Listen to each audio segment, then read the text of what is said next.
আমার একটা জিনিস বুঝে আসতেছে না, আপনি বিরিয়ানি দিলে সমস্যাটা কোথায়? বিরিয়ানি কি মানুষ দেয় না মসজিদে? আপনি শুধু বিরিয়ানির হিসাব করলে তো হবে না, দ্রব্যমূল্যটার দিকে তো চাইতে হবে। বিরিয়ানি আনতে কত লাগে? আমাকে বলতে দেন কাঁচামরিচের দাম, মশলাপাতির দাম, বাজারে যাই আপনি হিসাব করে দেখছেন বিরিয়ানি রানতে কত খরচ হয়। আপনি খালি বিরিয়ানি হরতে আছে বিরিয়ানি রানতে বর্তমানে যে খরচ হবে ওইটা দিয়ে ঢলঢলা খিচুড়ি আপনি 50 জন মানুষ এক পুরো গ্রাম ধরে আপনি খাওয়াই দিতে পারবেন। বুঝলাম না, প্রতি বছর ইফতারির সময় আপনার এত হিসাব করবোই তো, সমস্যাটা কি আপনার? আপনি খালি খাওয়ার হিসাবটাই বুঝলেন, আপনি দ্রব্যমূল্যের হিসাবটা বুঝবেন না। আপনি কি মনে হচ্ছেন আমি কি বহুত টাকার মালিক হয়ে গেছি?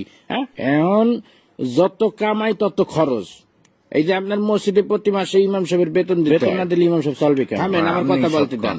আবার এই যে রমজান মাস আইছে, তারাবি পড়াবে, হাদিয়া দিতে হইবে না? আমার খরচ কি কম? ফেতরা দিতে হইবে, জাকাত দিতে হইবে। শোনেন একটা কথা, রিজিকের মালিক আল্লাহ। আল্লাহ আপনার ধন সম্পত্তি দিছে, ধন সম্পত্তি দিয়ে আপনার পরীক্ষা দিয়েছে। এই টাকা পয়সা যখন তখন আল্লাহ লইয়ে যেতে পারে। আপনি এই টাকা পয়সা আপনার জানের সৎকা করবেন, ফেতরা দিবেন। মুসলমান হিসেবে এটা আমাদের সকলের দায়িত্ব। সবাই বয়ান করে যে বোঝানো যায় না, বুঝছো?